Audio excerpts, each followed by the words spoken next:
focused the camera on the actual middle of the screen this time because I swear my face keeps being blurry every week. It's so annoying, and it just focuses on the moon. So now I've worked it out. Hopefully my face won't be blurry anymore. Excuse me, sir, what are you doing there outside of my door? You always find a way to get past the gate. How? Are you too clever? Are you too clever? How'd you get past the gate, baby? How'd you get past the gate? Say hi to Shooty. He's gonna be going home in like 10 days. Are you cute? He's very cute. I deliberately didn't have you guys here today, and you come and interrupt, baby. I love you so much, though. So if you want to subscribe to me, do so, please, because it will help me.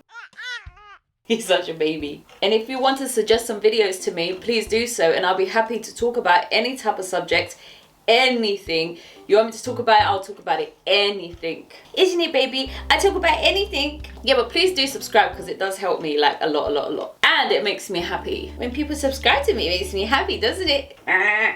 You got a grabbable face. I want to grab your face. Right, so today it's sex addiction. You always gotta lick my toes. You're like an ex-boyfriend of mine. I was licking my toes. I'm joking. There's like loads of them. It's not just one. Sorry, my humor is a little bit weird sometimes. Has anybody ever licked my toes? Okay, yeah, they have, but I was just like being humorous. So the reason why I'm talking about this today is because I really want us all to just like feel like really good in our skins. Like if you have a problem or that you view as a problem, like, I want to empower you. I want to help you get through it. I want you to understand what you're going through. I want to have understanding of what you're going through, and I just want you to feel empowered. Turn your negativity into positivity. Understand what you're going through. I think I've already said that. And for sure, I just want to help. And also I want to pass on knowledge because I'm in therapy right now. And I finally got to see a psychologist, and I see her once a week, and she's just great, and she's really helping me, and she has a lot of knowledge like banked in her head. So when I tell her something, she gives me loads of things back of like, oh, this equals that, and this equals that, and this, that, and this, that, and this, that. So she's full of knowledge, and we are all sitting at home without getting this information, this help of people who understand things. And so then when you go and see a therapist, you start to understand things more because they've got a head full of information that they pass to you. So as she helps me and gives me information, I want to give it to you. And actually sexuality has come up in last week's session with her, and it has spurred on this video, sex addiction. So something that happened last week or this week that relates to this, that makes me feel a little bit like I think I need to speak about this, or I need to do some healing, yeah, is that I had a dream. And in the dream I had a boyfriend. I didn't really like him that much though, so I don't know if that's like telling. I kind of just liked him a little bit in the dream. And I had a boyfriend, and we were being sexual as usual because my dreams are always a little bit sexual. And I was extremely wet, as per usual. I think loads of girls are always wet when they get sexual. And it was just too wet. And it was too wet for him. And he was like, oh my gosh, what's all this wetness? And I was really trying to like stop it, and I couldn't stop it because I just get naturally wet all the time if I'm turned on.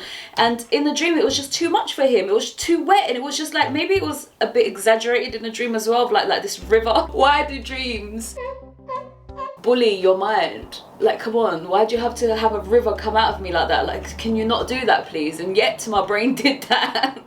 So it was too much.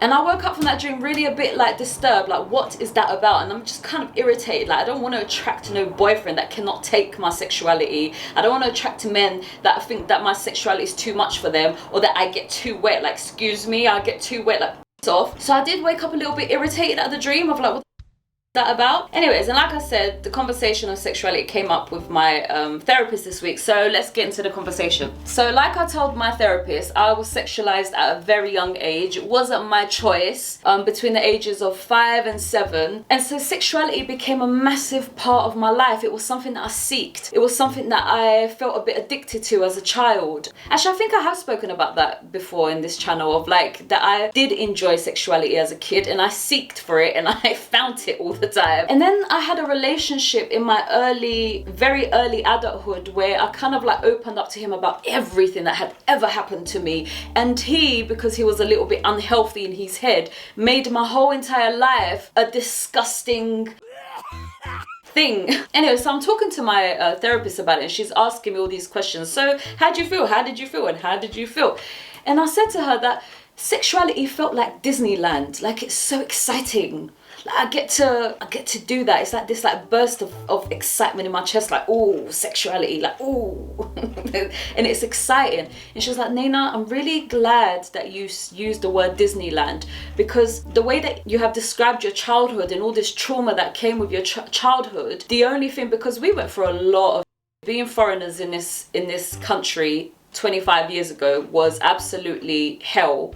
I'm so glad it's not like that anymore, but it was absolutely hell to live here in this house, because we've not moved for 25 years, was absolute hell. And so then everything was hell. The relationships around me was hell. Living was hell. Going to school was hell. And so then the only thing that I could find that was nice was sexuality, and so that's the only thing that I could find. So and I didn't see that before. I thought it was just something that, like, I was just so naughty, like, why was I so naughty? And really it was the only thing that I had that felt good, that I got excited about, because nothing else around me was exciting. And actually I love food, right? And in my childhood we didn't have a lot of money, so then I couldn't have a lot of food. Not even food was a thing that I could be excited about. And maybe that's why as an adult I'm really into food, because now I have control over my food. I have control over what I can and can't eat, or what I can and can't afford to eat. So maybe now that's why I become such a foodie. And we're gonna link like a little bit of like other addictions and why these things come up in people's lives. Why do you become addicted? Because it's the only thing that makes you, it's the only thing that has excitement in it, because everything else is so, I was gonna say so rubbish, right? But it's not necessarily that it is rubbish, but it is rubbish to you. Anyways, let's just carry on with that conversation. So my therapist was saying, right, that sexuality and using sexuality as a form of making yourself happy is like sugar. It's not the best thing for you, and to use it is actually masking a bigger problem, and it's not healthy for you. Even though like sugar is nice, it's not the solution to the problems. It's not healing anything, right? And I think that we tend to look at things in a negative way like that, like, oh, this is bad for me, therefore I'm not allowed to have it. But actually, like you've probably noticed before, I'm a big advocate of sexuality being a great thing, because I think there's a reason why it feels like Disneyland. There's a reason why we get excited for it. I think because it brings good things. At least it brings a good feeling to the body. And you know, I know there's other addictions, and you know, that's a different conversation, or a bigger conversation. But with sexuality does bring love. Maybe sexuality is the biggest form of feeling love, and we've not really deciphered that yet or understood that properly. But maybe this feeling that we get of like pure like vibration and explosion, maybe that is another form of feeling love. When you have an orgasm, it awakens the body, it vibrates the body, it pleasures the body, and it makes you feel more awake. And then obviously maybe then you want to go to sleep afterwards, or maybe you don't. Maybe you're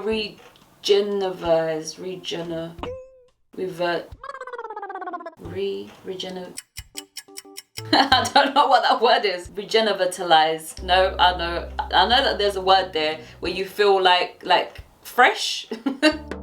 Oh, it's right there. It's got a J in it. Anyways, and a V in it. No, at least my brain's like, nah, I'm not gonna get it for you today. Okay, so it nearly gets it. Just try. Okay, there's a part of my brain that knows the word, and then the front part of my brain is like, I don't want to hear you today. It's right there. No, I'm so sorry. If you're listening to this and you're like, Nayna, the word is this, I'm so sorry that I cannot hear you. Maybe that's where the word is coming from you and not from the back part of my brain. And so then for you to be able to give yourself sexual pleasure is a form of giving yourself love, because look at what it produces like pleasure and being alive and feeling alive and all this vibration, and maybe even creative helping. My words are really bad today. And it's helping you creatively, it's helping you feel good, and it helps you most of the time feel sexy. When you're orgasming, you do feel sexy, or when you're being sexual, you feel sexy. So there's all this like positivity that you get from sexuality. So of course, if you give that to yourself and if you please yourself, or if you give yourself sexuality, it's a form of self-love. And because the world is so lacking, confusingly lacking love and people giving each other love, of course you're going to find it in these pockets of like being assured to have it in sexuality or in other forms of addiction, where you're guaranteed to get what it is that you're looking for. Because in life, you're not guaranteed nothing. Apart from negativity, which that's so confusing. Like, I can guarantee that if I tried to make somebody angry and sad, I could probably achieve it. But if I can I guarantee that I can make somebody happy? I don't know about that. I don't like that. Anyways, let me not get myself into an angry state right now, because I watch people get angry in videos. It's so cringy. I don't want to be that person. So I wouldn't say that I was addicted to anything sexually. I was just, as a kid, I was just seeking it a lot of the time, and I made sure that I got it a lot of the time, because like my therapist explained, it was the only thing that available to me at the time that made me happy, or that gave me excitement, or that gave me any form of movement in life. So then of course, like once a day I would go seeking to find that, so then I could give myself some type of higher form of existence, because I wasn't experiencing that in life. So maybe somebody who has it even worse than me, or somebody who deals with the situation worse than me, meaning to them, you know, this situation is so bad, then I need 10 times more than what Nayna needs, because I feel this pain 10 times more than Nayna does. So then my addiction is only like this small, and your addiction is this big, because you need that much more than me to fulfill yourself, to find some type of activity that brings you high, and sexuality brings you high, and drugs brings you high, and eating brings you high, and laughter brings you high. So then of course, if you find these highs, and if you're having a really low time of life and you find the high, of course you're gonna do that times 10 all the time to try and get yourself. And if you haven't been taught about other things like being healthy and doing the right thing, and if you don't have these morals and so forth, then of course you're going to become imbalanced in getting these things all of the time. I'm an impulsive person personally. I need a lot of things, and I've accepted that about myself. I can't just have one. I need to have 10. Like if I order Chinese food, I can't just have this and that. I have to have 5 different things and then mix it all, a little bit of everything. If I smoke one cigarette, I can't just smoke one. I have to smoke 5, one after the other. If I have a burger and chips, I need to have something on the side. I can't just have something small. I have to have something, a lot of it. If you love me, you have to love me to death. You can't just love me a little bit. No, that's not good enough. So, and I don't know if it is because I lack so much in my environment that I then substitute it with this impulsiveness of needing more and needing more and needing more. With sexuality, luckily I can self-please, because then I do have standards, and that's a rude word. I have barriers. I have barriers towards other humans, so I don't want to use other humans to please myself. I'd rather please myself. But am I excessive with that? And to be honest, maybe because sexuality is a natural form of addiction, or it can be an addiction, but it's a natural form. It's not a drug form. So then maybe the drug is a little bit more stronger. So if you're addicted to drugs, you can be more excessive with the drugs than you are with sexuality, or both anyways, right? But this here is not enough. Therefore, I'm going to find something that is enough, and then I'm going to give that to myself a lot, so then I can substitute all of this that's not enough. And then now I filled my world with enoughness, and that's what we call addiction. And to me, that's completely understandable. Of course you're an alcoholic.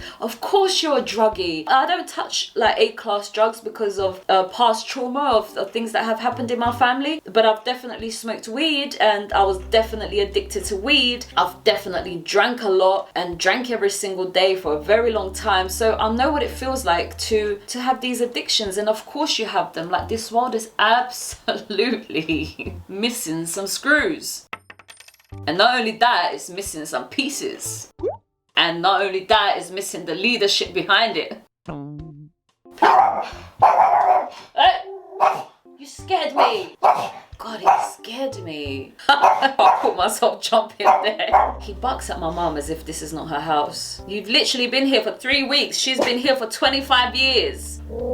Hey, look, he has an impulsiveness as well. Like, he needs to bark because maybe it's the highlight of his body. The question is, Shooty, where is God, or where is the manual to explain all of this? Like, how can we find happiness in all things in some balanced way? Like, let me find a little bit of happiness everywhere so then I don't excessively use this one thing to please myself. Anyway, so let's talk about sexual addiction. I have gone into it like a lot already. The thing is, I haven't allowed myself to have a sexual addiction. I'm just very highly sexual, but I've not had a sexual addiction because I've had addictions and I know what addictions look like, and I definitely have not had sexual addictions. So I'm trying to like place that brain of, hey, oh, shush. Anyway, so sexual addiction, because in sexuality, the main function of it is to exchange things. And I know a lot of it is see-through, but we are definitely exchanging energy between human to human. And maybe that's why when we experience sexual pleasure with another person, it's more intense than when we experience it alone, because the other person is receiving what I'm giving and then I'm receiving what they're giving. And when I'm by myself, I'm like giving to nothing and receiving nothing back. And it's like, it's like an anticlimax. And the tool of sexuality is to, maybe that's why climaxing with another person feels more intense than climaxing with yourself, because you're receiving their exchange, you're getting what their energy, and you're giving them your energy. So maybe that's why it's more intense. And so this exchange of swapping energies is like, it's like food, just like drugs. You know, when I was going through my heavy smoking weed, I didn't really want to eat food because it was my food. Like, it was my food. So we feed ourselves with these substances, be it food or be it drugs or be it sex, because we're trying to fill ourselves with what we see as pleasure or what we see as love or what we found love, because we're not finding love in other things, but we found love in this, and this makes me feel good. Even though that drugs has a, you know, a downfall, and food has a downfall, and maybe sexual exchange with particular mindsets and negative energies has a downfall, still we have the point of climax with drugs, with food, with sex, that it does lift you up, it does give you love in that moment, and then you come all the way back down on the snake if it's an unhealthy exchange. And so then in the moment of needing more and needing more, because you lack so much, so you grab even more, the brain is not really functioning properly. And I met this guy, I was kind of like debating with him a little bit in this open mic place, and he was saying to me that we are in charge of ourselves, and you know, it's up to us to make it better, and you know, you can't feel sorry for anybody because they're in charge of themselves. So if they wanted to, they could change their lives, and if they're not changing their lives, then it's their fault, kind of thing. Just like take accountability for you, you know, it's my fault, it's your fault, you know, we're accountable for ourselves, right? And I was explaining to him that the brain is a little bit more complicated than that, because if you get lost in some type of thought or feelings or loop, and if you don't have anybody else to come and get you, or to come and try and help you, or to give you a different perspective, a different viewpoint, you don't know any better. Like, how did you know about electricity if electricity wasn't there? It had to take a crazy person, but the rest of them didn't know about electricity. So how can you do better if you don't know better? And so then I'm not sure about this, like taking accountability for yourselves. Like, we need somebody to come along and help, and we need somebody to give example. So if you're not, and you're stuck, you don't have this help, you can get stuck in a loop of like taking and never coming out of that loop, which I have done so much in my life, with alcohol, with weed, with painkillers, because it's the only thing that I could take from. Nobody else was teaching me and talking to me and telling me how to be better elsewhere, how to take from other things, or how this, how that. No, I was stuck in my own loop, in my own brain, in my own sadness, with my own lack. And so then this was the only thing that I was able to grab from. So of course I'm gonna grab and over grab, and then as soon as it's finished, it's like, no, I need more. And then it's fishing again, oh no, but I need more. And then you get your brain used to the pattern of wanting more, needing more, getting more, then that becomes your existence. Because again, you're not seeing anything else. The brain is adaptable. Now the brain has adapted to your cycles of addiction and your cycles of getting and taking from this particular thing. So of course your brain has done that, because your brain is built to adapt to what you tell it to do, and you have told it to do this. And then you get pictures in your brain that makes you feel satisfied of like, that gives me something. And now you need that face every time. And then, oh, I didn't get it this time. Let me go and get it over there, because you need it. You need it. Why? Because your brain doesn't know better. You're not exposed to anything better. Your life is lacking. So you've gone and found this little bit of pleasure, and now you're excessively taking from it and taking from it, because you don't have anything else to take from, and you don't know anything else to take from. And also, this is easy. I know how to please myself this way. And let me ignore the downfall, because I don't know where else to get pleasure where there is a upfall. Up. And it stays up. It's like somebody who has found a route. You found a route to a place of clean water, and this route is like really difficult. Would you rather find another route to potentially make it easier for yourself, but then you might lose the water? Or would you be safe and keep taking that hard route because you're guaranteed to have the water? So then we continue on the hard route because we know we're guaranteed to get the water, even though the water is a little bit poisonous and you don't know where there's clean water. You don't know anything. All you know is that you need water, and then you've gone to get the water. And where is God in all of this, right? Here is clean water. This is the easy way. This is the hard way. Do this, do that. Where is all of the manual? Where is all of the guidance? And we have the audacity to crucify people who try to make the world a better place, to call them crazy, call them unrealistic. Let me not get angry. Anyway, so my therapist was saying that sex without exchange, without the love and positive exchange, is just a mask. It's a coat, it's the sugar. And we need the love, we need the care behind the sexuality for it to be a healthy exchange. If you're like me, you need more information than that. Okay, you're saying that to me, but why? Why is that? And I think that's exactly why we have addictions in the first place, is because the exchange is not caring, it's not loving, it's not genuine. And if it was, you'd be fulfilled, you'd be full, but it's not. So then you're not full, and so then you need more of this fake exchange or this fake fulfillment of a cup. And if it was real, you wouldn't need more. You'd be content. You wouldn't be looking elsewhere if your fulfillment was real. And this world is full of, like I keep saying, fake fulfillment. And so then when the exchange is real, which we need in sexual pleasure, it's not an addiction, it's just an enjoyment.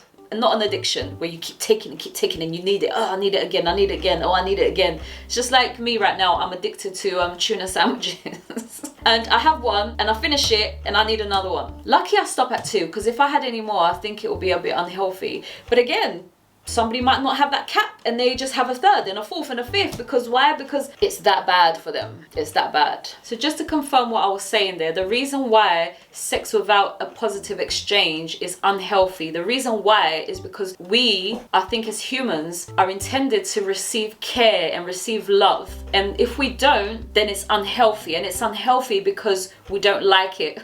We don't like not receiving love. So a healthy exchange is when you receive love and you receive care and it's genuine, and that's a healthy exchange. And if you don't, it's unhealthy because it's not very nice. Same with a crush. If you have a crush on somebody and they don't like you back, that's an unhealthy exchange because you need somebody to like you back. Well, I build a kind of armor towards that, because if somebody doesn't like me, I'll be like, okay, go away then. See you later. I'm not liking you anymore. I'm pretending you don't exist. No, thank you. You're not real anymore. That's what I do. That's what you should do as well. Just pretend they don't exist anymore. Just, alright, bye. You have now become a blank face. To be honest, I don't like to fancy people for that reason alone. It's like, what if they don't like me back? So I'd rather not fancy anybody. And then sometimes it happens and it's like, how did you get through? So this exchange, this unhealthy exchange of sexuality, where it can become addictive, is the only option for some people, right? Some people don't have options around them. Some people are born into countries where a lot of negativity is everywhere. And then some people are born in a nice environment. So some people don't even have that option. Like, okay, Nayna, thanks for letting me know this, but where's the care and the kindness? So of course you're gonna be taking from these sources that are not very healthy, because that's all that you have. Oh no. Sad times. Sad times. Do you know what? There's a way to get out of all of this. Otherwise I wouldn't be born here. I'm telling you, I wouldn't be alive, because I am alive for the sole purpose of fixing problems. That's my job. That's all that I am passionate about, apart from singing. I love singing, I love dancing, I love to laugh. But my sole purpose of existing is to fix problems. And so I wouldn't be here if there wasn't a way out of this mess that we call Earth and humans. There's absolutely a way, and we have to come together. The people who are willing to be kind and who are willing to be like me and to fix the world, we have to come together. We have to robustly take over, and the people who are naughty have to be ignored over there and wait for them to come through and join and fix their brains and ask for help. Actually, we can offer help as well, because I don't like the concept of like, you must ask for help. Yeah, I've been begging for help for like 20 years. I tire myself out so easily. I just need to like calm down. So I feel for people who have, I know I was supposed to talk about sexual addictions, and the drugs and the food has come into the conversation. And I really feel for people with addictions. But the sexual addiction, yeah, because it's a little bit more natural. And it's not like a chemical that you're putting into your body. It's not something that you're putting into your body. It's something that you're creating from your body, and you're addicted to creating that. I just feel like so much more interested. Like if somebody's like addicted to drugs, I get a little bit like off-putted by that. I'm like, oh, I don't want that. And then I just like kind of run away from it. Like, oh, I don't like that. But if somebody was like, oh, I'm addicted to sex, I'd be like, oh, really? Talk to me about that. I don't know. It's just like so exciting to be addicted to sex. But then it must become so empty after a while, because then it's not exciting anymore. It's not Disneyland anymore, is it? Because you've done it so much. And then also, like, do you get a bit sore at how much you do it? And then do you like wake up with it in your head, on your head every day? And isn't that like really boring or tiring?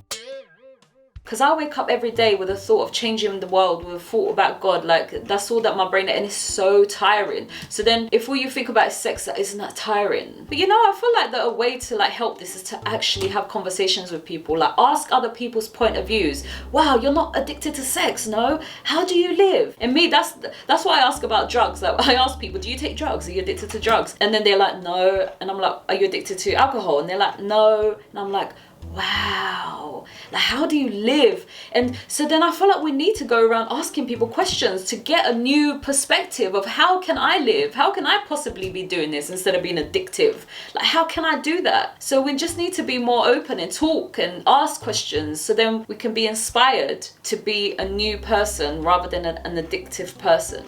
But I completely understand why you're addictive. So my conclusion to my conversation today: sexuality is an exciting and beautiful tool for exchanging love. Exchanging love. You know what though? If I had a boyfriend and we were like having sex like 5 times a day for the next month, I would not be mad at that. So maybe some addictions are okay, and maybe they don't become okay when you decide that you don't like it and you don't have control over to stop it. Maybe that's where an addiction becomes a bad addiction, but maybe there are good addictions, because I want to have sex 5 times a day for the next month for somebody that I'm in love with. Like, yes, please. So I would want to be addicted in that way. But then if I start seeing it in a negative way, like, oh, I don't like this anymore. Oh, this doesn't feel very good. Oh, this feels like it's not in my control anymore. Then that's when you should change the addiction, because then it's not making you feel good. But if it makes you feel good and you don't have any negativity towards it, it's difficult though, because I can't get past the drug use. Like, if somebody said to me, oh, Nayna, I take cocaine, I'd be like, see you later. I don't know why I'm so like, I can't. No, thank you, I can't. Even though like I have had friends who do it, and I don't do that to them. I don't judge them. I'm like, cool, okay. But if you're my boyfriend and you're taking it, like, no. I'm not sure about that. But we do need to heal the problems that we have in the world, so then our addictions are all healthy addictions, and they're not escapism, and they're not unhealthy exchange. So then we have a beautiful world where addictions are just a form of celebration and excitement towards something that you love extremely and deeply, and it's not escapism and an unhealthy exchange. Because if it's a mask, it will break in the end anyway. Just like your penis, if you over ejaculate, you're gonna break your penis anyway. So if you overdo something, you're gonna end up breaking it anyway. So we've got to heal that so you don't break yourself. Same with drugs, isn't it? If you overdo it, you're gonna break yourself. You're gonna break your nose, you're gonna break your body, you're gonna break your skin. You're gonna break your skin. That's what I did. I broke my skin a little bit. Not good. And then you're gonna break your relationships, and you're gonna break everything. If you excessively do something with a hammer, you're gonna eventually break it. Okay, quote of the week. You have reached the quote of the week. I think today's video is gonna be a long one. So somebody said, desire is in men a hunger, in women only an appetite. What? And I was like, excuse me? And no. No. And it gives me the opportunity to say again that sexuality is not just for men, and that women enjoy it too, and that women also have sexual addictions, and women also have drug addictions, and women are in the same conversation. We both like sex, and we both have hunger for sex. We both have hunger for intimacy, and it's such an old-fashioned thing to say, because maybe back in the day, you know, the men was more selfish, and the men were more in charge, and maybe women were these like little toys that could be played around with. I don't know how that happened, to be honest with you. Maybe the humans were more naive, and now they're not so naive anymore. So before, they used to be able to be manipulated very easily, and then women got manipulated into like being followers, and now it's like, okay, that's over. We don't follow anymore. And actually, I feel like women, they're like the home. They are literal home. So they play such a vital role in this world, and I think that that's why men seek to be with women, and that's why women are so important in a household, because they are home. They are home. They are literal home. I am a being of home. I make this home. I am home. And so when you come to me, I am home. Anyways, this is such an old-fashioned way of seeing it. Like, men have hunger for sex and women only an appetite. Like, absolutely not, lady, whoever you are that wrote this. Something McLaughlin. But she was taught that pleasure was to be given and not to be received, and maybe that's why she said that. And nowadays we're way past that. We are definitely receiving pleasure as well as giving it. So, closing little nice message from me. Sexuality feels like Disneyland for a reason, because it is exciting. So let's celebrate that, and let's use it, and let's not misuse it, and let's just celebrate it and use it. Okay. I hope I've helped in some sort of way, because I don't know if I did go into the visuals of sexual addiction, or if I just kind of like danced around the subject but spoke about addiction, but not the sexual addiction of how it looks like and the things that you do day by day. Like, I didn't do all of that, and maybe I didn't need to, because the addiction is the problem rather than the activities. So I hope I've helped somebody, and I shall see you next time. Okay, goodbye.